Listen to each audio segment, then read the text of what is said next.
Assalamualaikum warahmatullahi wabarakatuh.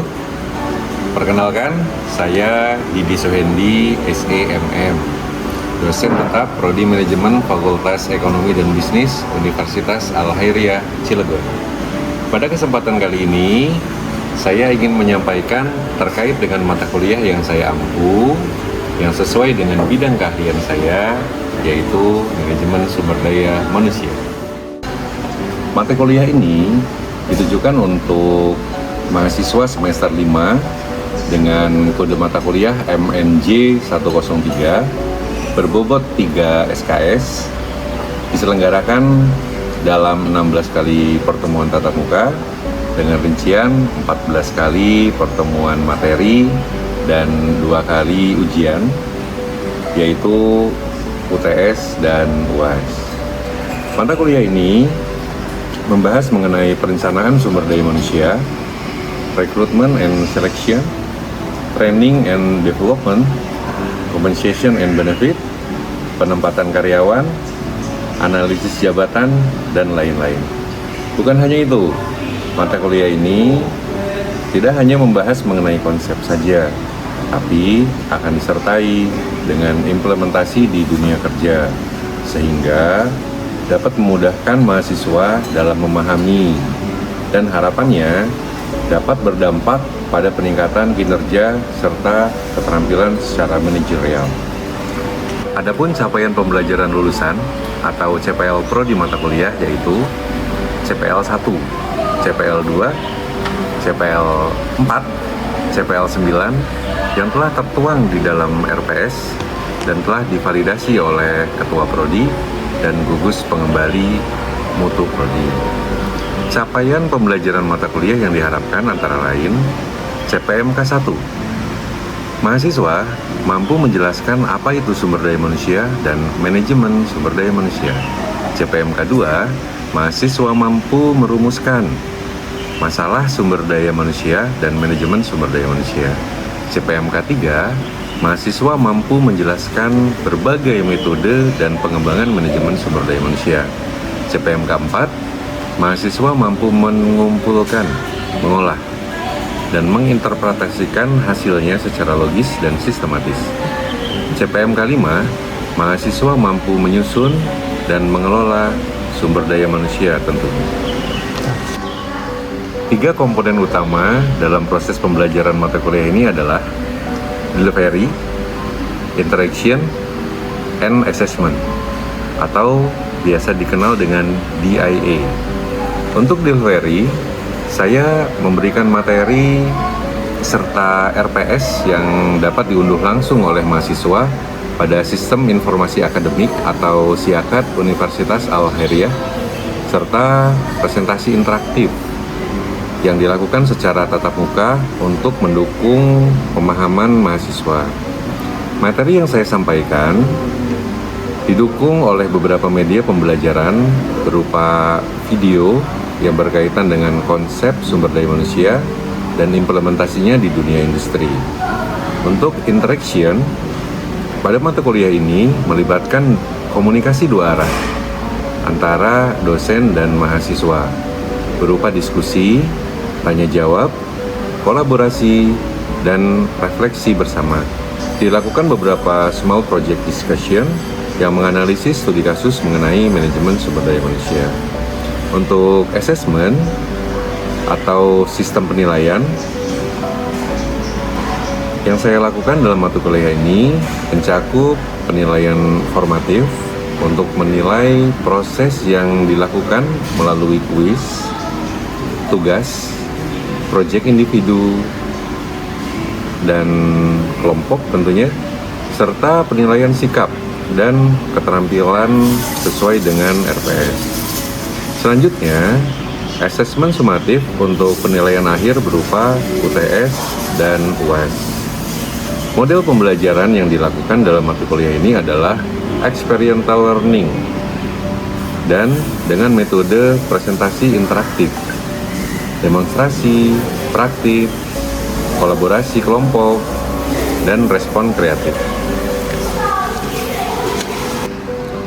Referensi yang saya gunakan dalam mata kuliah ini adalah Buku referensi karya Dr. Anwar Prabu Mangkunegara, dan buku saya pribadi yang berjudul Konsep versus Implementasi, Studi Kasus Manajemen SDM, Pemasaran, Keuangan, dan Operasional. Serta jurnal-jurnal yang terupdate, sehingga mahasiswa mampu mengikuti perkembangan ilmu pengetahuan dan teknologi masa kini. Baik, berikut adalah video proses pembelajaran mata kuliah Manajemen Sumber Daya Manusia dengan materi pada pertemuan pertama mengenai SDM dan Manajemen SDM. Mari kita simak. Assalamualaikum.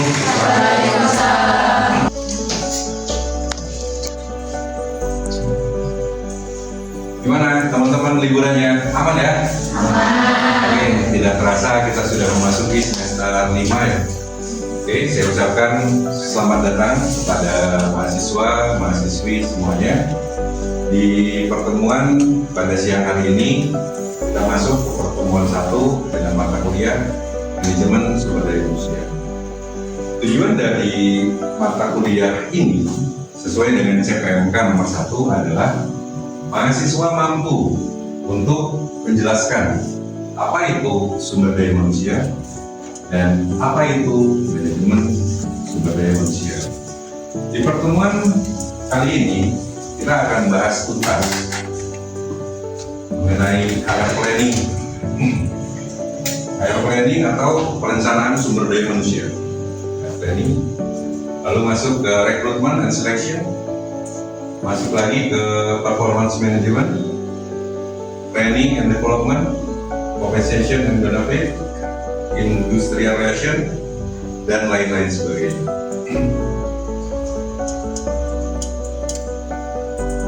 Oke, sebelum kita lebih jauh melangkah ke depan, kita berdoa dulu menurut agama dan kepercayaan masing-masing. Berdoa dimulai.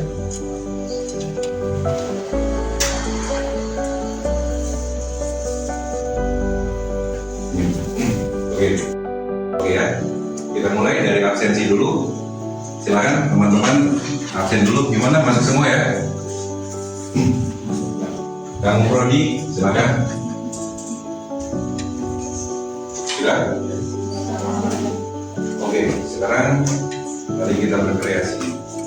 Di sini manajemen. Di mata kuliah ini, sebelum kita memasuki mata kuliah manajemen sumber daya manusia, ada prasyaratnya. Teman-teman harus selesai menempuh mata kuliah pengantar manajemen. Ada yang masih ingat definisi dari manajemen? Siapa? Silakan. Melalui orang lain. Jika Anda kerjakan sendiri, artinya Anda belum berhasil. Harus memanage melalui orang lain. Ya, itu yang pertama. Yang kedua, ini efektif dan efisien. Efektif tapi tidak efisien itu sama dengan nol. Nah, begitu pun sebaliknya. Efisien atau murah tapi efektif itu juga tidak bagus, sama dengan nol. Di sini kita berlatih bagaimana caranya agar bisa seimbang, efektif dan efisien. Jangan hanya efektifnya saja atau jangan hanya efisiennya saja, murah gitu kan ya. Tapi lambat banget pengirimannya, kan tetap aja bikin pelanggan jadi gak bagus gitu kan penilaiannya. Begitu pun sebaliknya, cepat gitu tapi harganya mahal, sama saja tidak bagus juga. Jadi konsep yang kedua adalah efektif dan efisien, lakukan secara bersamaan. Itu perlu pelatihan yang khusus untuk melatih dua ini. Kata kunci yang ketiga adalah tujuan organisasi. Tujuan organisasinya tercapai.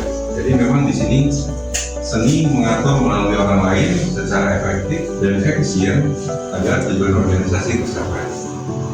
Kenapa dibilang seni? Kenapa dibilang seni? Karena memang cara mengatur saya dengan cara mengaturnya Nonong misal itu beda. Gaya saya misalkan friendly, gaya Nonong misalkan otoriter gitu kan, gayanya orang beda-beda. Oleh karena itu ada namanya gaya kepemimpinan. Tapi walaupun gaya memimpin itu berbeda-beda, tetap kuncinya adalah memanage dengan baik secara efektif dan efisien agar tujuan dari perusahaan itu tercapai. Oleh karena itu saya bilang di sini goals, tujuan. Ada yang membuat perusahaan terus harapannya perusahaan itu rugi, gak ada kan? Jadi gini, tujuan organisasinya tercapai. Di sini manajemen. Seni mengatur melalui orang lain secara efektif dan efisien agar tujuan organisasinya tercapai. Di manajemen itu ada 4 di sini yang saya contohkan. Yang pertama, manajemen sumber daya manusia.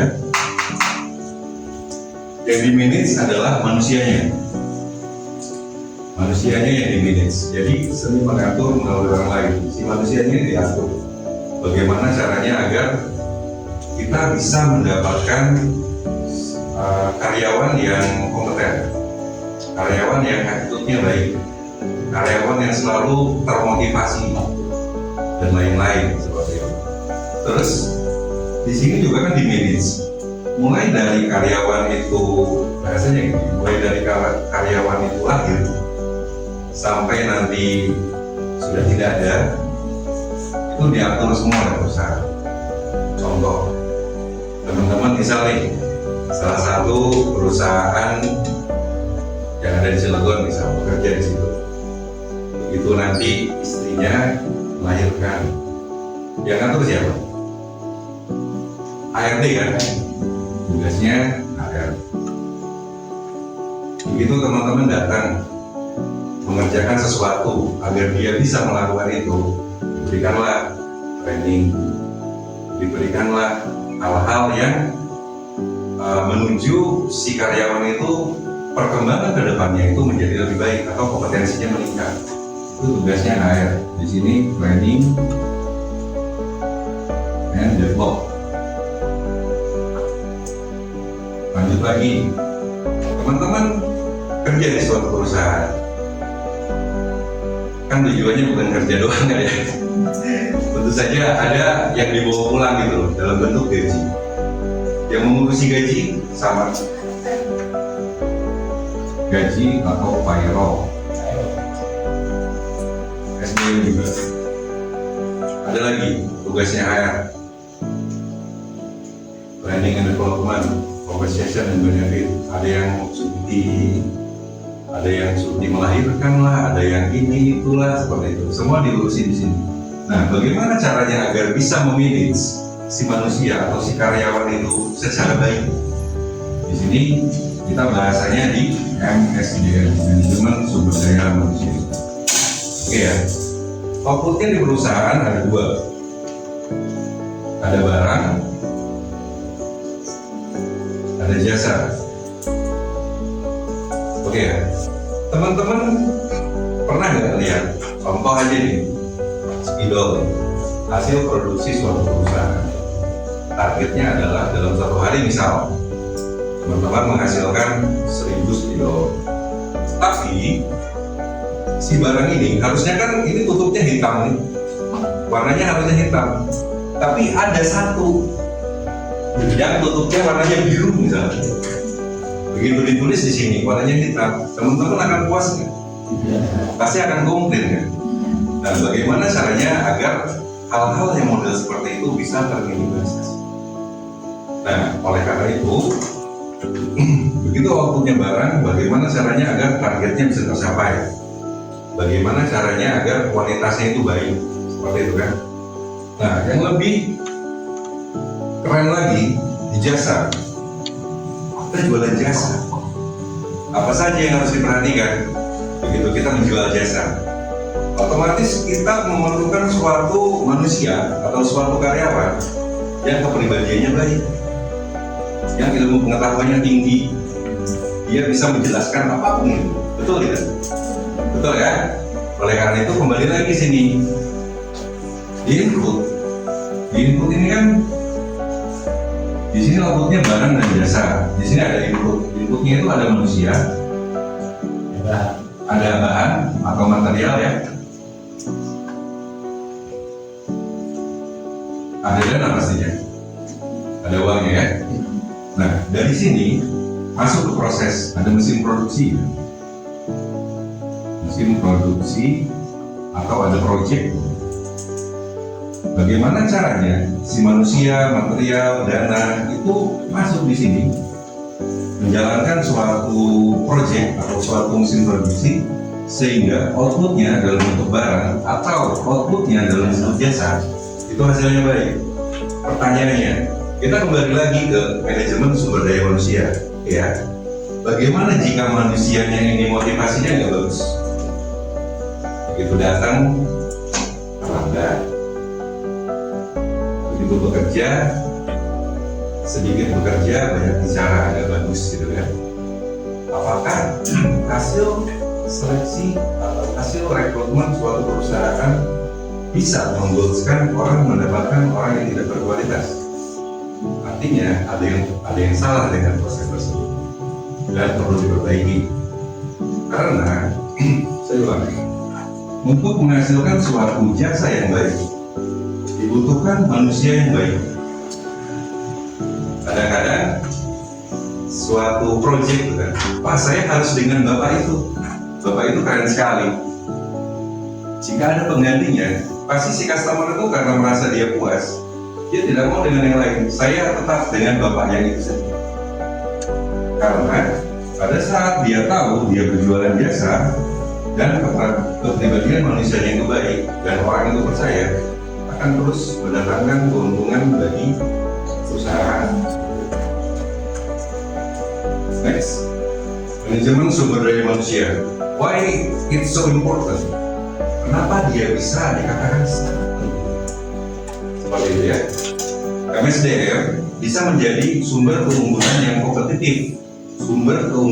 kompetitif bagi perusahaan. SDM ya. Yang kedua, MSDM menjadi bagian penting dari suatu organisasi. Yang ketiga, MSDM dapat mempengaruhi kinerja dari suatu perusahaan. Jika manusia di dalam perusahaan itu baik, kinerjanya bisa baik. Jika motivasinya turun, banyak kendala, turnovernya tinggi, kinerja perusahaannya pun akan turun. Tergantung manusianya. Jadi di sini bisa dikatakan hal yang sangat penting. Ada yang tahu nggak apa perbedaannya SDM dengan manajemen SDM? Coba siapa yang tahu? Ya, banyak ya namanya sama ini. Saya Sulis Anak Kerja, NIM-nya 250012. SDM itu apa? MSDM itu apa? Kalau SDM itu orangnya, kalau MSDM itu sistemnya. SDM orangnya, manajemen SDM sistemnya. Ya, bisa masuk. Ini, di sini perbedaan SDM dan manajemen SDM. Pengertian dan fokus.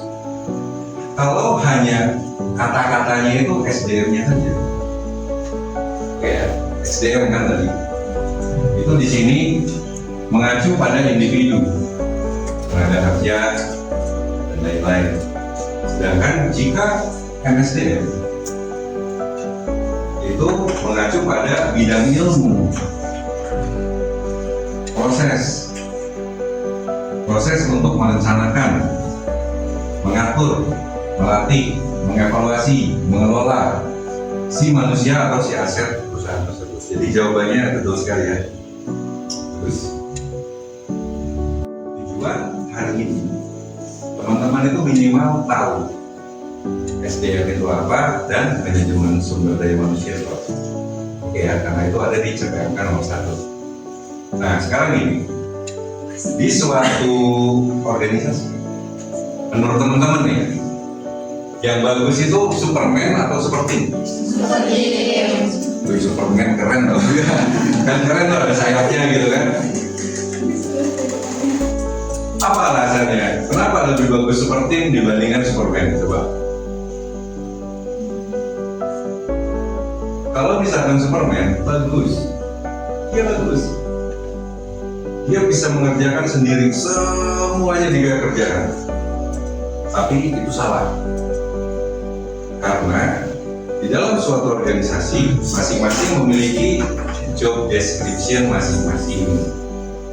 Si procurement mengadakan barang, si marketing mencari pasar, si HRD mengadakan sumber daya manusia yang baik, si operasional menjalankan proses produksi agar bisa berjalan dengan lancar, betul kan? Si keuangan dia mengelola, mengatur bagaimana caranya keuangan perusahaan itu lancar, stabil, tidak ada masalah. Oleh karena itu, tepat sekali jawaban teman-teman tadi. Super team lebih bagus dibanding super member. Kalau manajemen sumber daya manusia, coba ada yang bisa jelaskan manajemen sumber daya manusia menurut para ahli? Mungkin ada yang pernah baca. Ya, nama dan NIM-nya silakan. Saya Aulia Marwani, NIM 24020025. Ya. Kalau menurut Bang Wahyu itu, manajemen sumber daya manusia itu ilmu atau seni atau proses untuk memperoleh, memajukan atau mengembangkan dan memelihara tenaga kerja yang kompeten sedemikian rupa sehingga tujuan organisasi itu dapat tercapai dengan efisien dan ada kepuasan pada diri pribadi. Itu menurut siapa tadi? Menurut Bambang Wahyudi. Bambang Wahyudi. Oke, saya cek lagi ya. Di sini pengertian manajemen sumber daya manusia menurut beberapa ahli. Di sini ada Edwin Benedicto, ada juga dari Andrew F. Sigula, ada Weni Baskil, ada Gary Dessler. Teman-teman nanti bisa baca ya. Di sini yang mendefinisikan apa sih manajemen sumber daya manusia itu. Terus tadi tepat sekali dari Pak Bambang Wahyudi tadi ya. Di sini manajemen sumber daya manusia adalah ilmu atau seni atau proses memperoleh, memajukan, mengembangkan dan memelihara tenaga kerja yang kompeten sedemikian rupa sehingga tujuan organisasi dapat tercapai dengan efisien dan ada kepuasan pada diri pribadi. Nanti teman-teman bisa nih ya, bisa cek. Oke, kita lanjut ke proses MSDM. Proses MSDM di sini dimulai itu dari merencanakan, dari perencanaan sumber daya manusia. Suatu proyek, misal membutuhkan tenaga kerja 80 orang. 80 orang itu kriterianya apa saja? Kita buat untuk posisi apa saja. Oleh karena itu kadang di organisasi itu pertama kali yang dibuat adalah struktur organisasi. Direkturnya siapa, direktur SDM siapa, direktur operasional, direktur marketing. Di bawahnya lagi ada direktur ada manajer HR, manajer logistik, manajer finance, manajer procurement dan lain-lain kan seperti itu. Direncanakan kira-kira dari manajemen ada berapa orang dan dari operasional itu membutuhkan berapa banyak sumber daya manusia. Yang perlu diperhatikan adalah jangan over budget. Kita bisa mengadakan sumber daya manusia sebanyak mungkin, tapi jika budgetnya over, kan nggak bagus untuk kinerja perusahaan, betul ya? Nah, setelah direncanakan kebutuhannya berapa banyak, baru kita mulai proses rekrutmen, merekrut, ya. Nah, bukan hanya merekrut, di sini kalau misalkan yang nggak lulus bisa ditolak. Ya, diterima atau ditolak. Lalu masuk ke proses seleksi administrasi, seleksi psikologi, kan seperti itu. Ada nanti interview HR, interview user, tes kesehatan, seperti itu. Proses diseleksi. Terus lanjut ke identifikasi seleksi karyawan yang kompeten. Dalam suatu wawancara, kita bisa menggunakan metode STAR untuk mengetahui siapa sih dari sekian banyak orang ini yang kompeten. Setelah ditemukan, masuk ke langkah berikutnya memberikan orientasi. Dia harus apa, mengerjakan apa, seperti itu. Dan masuk setelah selesai orientasinya masuk ke pelatihan, dilatih. Kan kita mengadakan sumber daya manusia, begitu ada, nggak disimpan aja terus ditinggalin, kan nggak kayak gitu ya. Di situ harus diberikan pelatihan yang baik. Tapi pelatihannya bentuknya pelatihan dasar. Nah, untuk pengembangan nanti beda lagi gitu ya. Itu akan disampaikan di pertemuan berikutnya. Lalu setelah diberikan pelatihan, di sini ada memberikan karyawan itu keterampilan dan pengetahuan yang tertinggi. Setelahnya dicek manajemen kinerjanya bagaimana, kompensasi si orang itu bagaimana, pengetahuan si orang itu bagaimana, dan pengembangannya. Dan di sini jika ketemu orang yang benar-benar smart, pintar, jangan sampai dia keluar. Pertahankan orang itu, jaga orang itu, bagaimana caranya agar karyawan yang kompeten itu tetap memajukan perusahaan. Satu kata yang perlu diingat di sini, right man on the right place at right time. Menempatkan orang yang benar di tempat yang benar, di waktu yang benar, di waktu yang tepat. Artinya gini, jika kita salah menempatkan orang lain, maka akan berdampak fatal. Contoh, ada orang yang jurusannya pendidikan agama Islam, kita rekrut nih, terus kita simpan di IT, kan beblinger deh. Betul ya? Ada orang jurusannya sastra Inggris, disimpannya di mana? Disimpannya misalkan di operator produksi, kan nggak seperti itu. Oleh karena itu di perusahaan biasanya ada job description, ada job spec. Specification, syarat untuk jabatan itu adalah A, B, C, D, E. Nanti kita pelajari hal-hal yang lebih mendalam mengenai itu di pertemuan berikutnya. Nah, di sini saya minta untuk teman-teman di minggu depan itu bisa memberikan contoh kasus-kasus yang terkait dengan permasalahan dan sumber daya manusia organisasi yang ada di Indonesia, disertai dengan penjelasan kasus. Dan teman-teman coba untuk memberikan solusi, coba aja sebisanya dulu ya, sebisanya coba memberikan solusi yang bisa sederhana. Oke, dicukupkan untuk materi siang hari ini. Semoga bermanfaat. Diakhiri, Assalamualaikum warahmatullahi wabarakatuh. Waalaikumsalam warahmatullahi wabarakatuh. Terima kasih teman-teman. Sekian video rekaman proses pembelajaran untuk mata kuliah Manajemen Sumber Daya Manusia pada Prodi Manajemen Fakultas Ekonomi dan Bisnis Universitas Al-Khairiyah. Video ini digunakan sebagai salah satu syarat penyusunan dokumen pernyataan diri dosen dalam unjuk kerja Tridharma Perguruan Tinggi PDD UKT-PT. Semoga dengan adanya video ini bisa menjadi pertimbangan yang baik dalam proses penilaian sertifikasi dosen gelombang 1 tahun 2026. Akhir kata, saya ucapkan terima kasih. Assalamualaikum warahmatullahi wabarakatuh.